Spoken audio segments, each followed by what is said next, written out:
9 કિમી પ્રતિ કલાક આ કોની સ્પીડ થઈ? છોકરાની ઝડપ. આ તો મેં કેલ્ક્યુલેશન કરાવ્યું, તમને ખ્યાલ પણ આવી ગયો હશે કેવી રીતે શોધાય. પરંતુ આવા દાખલા હોય ને જ્યારે પણ, ત્યારે થોડીક હવે જો તમને ખ્યાલ આવવા માંડ્યો હોય તો ઓપ્શન પરથી પણ જઈ શકાય. ચેક કરવું છે, જસ્ટ જોઈએ. આ લખાઈ ગયું હશે એમ માની લઉં છું, અથવા સ્ક્રીનશોટ લીધો હોય કે વોટેવર, આ તમારી પાસે છે વસ્તુ, બરાબર, નોટમાં ઉતારી દીધું છે. હવે જો હું એને કાઢી નાખું છું, આપણને જવાબ ખબર છે. આકૃતિ હું ફરીથી દોરી નાખીશ, કારણ કે મારે તમને આ સમજાવવું છે.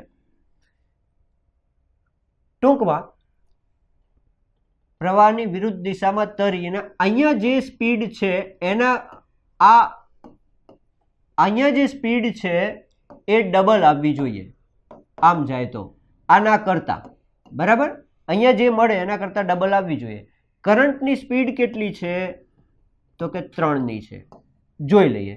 કરંટની સ્પીડ 3 હોય અને છોકરાની ઝડપ શોધવાની છે તો આ બધા જવાબો કોના આપ્યા હોય? છોકરાની ઝડપના જ આપ્યા હોય. ચાલો એક પછી એક ઓપ્શન ઉઠાવીએ.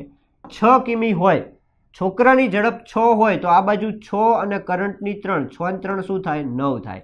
આ બાજુ 6 માંથી 3 જાય તો 3 વધે. ચાલો આના કરતાં ડબલ થાય છે, 3 દુ 6 થવી જોઈએ, નથી થતી, પહેલો ઓપ્શન કેન્સલ. ક્લિયર? ચાલો પહેલાને આપણે રાખવો જ નથી.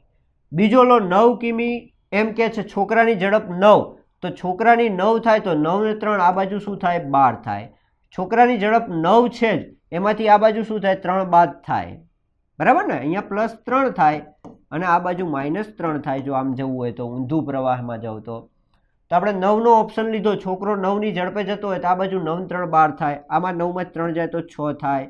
પ્રવાહની દિશામાં ડબલ થઈ ગઈ. ઓપ્શન સાચો. પતી ગયું કામ. ઓપ્શન પરથી પણ જઈ શકો. ચાલો તમને થોડી પ્રેક્ટિસ માટે ટ્રાય કરાવું. આમ તો જો કે આ તમારે કરવી પડે. માની લો કે ઓપ્શન અહીંયા જવાબ મળી ગયો છે, પણ માની લો કે 10 આ છેલ્લે મૂક્યો હોય ક્યાંક ડીમાં, તો 10 તમારા હાથમાં આવ્યો. આ બાજુ શું થાય? 10 ને 3 13.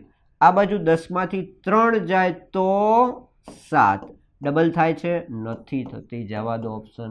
12 લો, 12 ને 3 આ બાજુ 15 થાય. 12 માંથી 3 જાય તો 9 થાય. ડબલ થાય છે? નથી થતી. ડી ઓપ્શન એ ના આવે, બરાબર. તો આ રીતે પ્રેક્ટિકલ આસ્પેક્ટથી પણ ઓપ્શન પરથી પણ તમે જઈ શકો છો.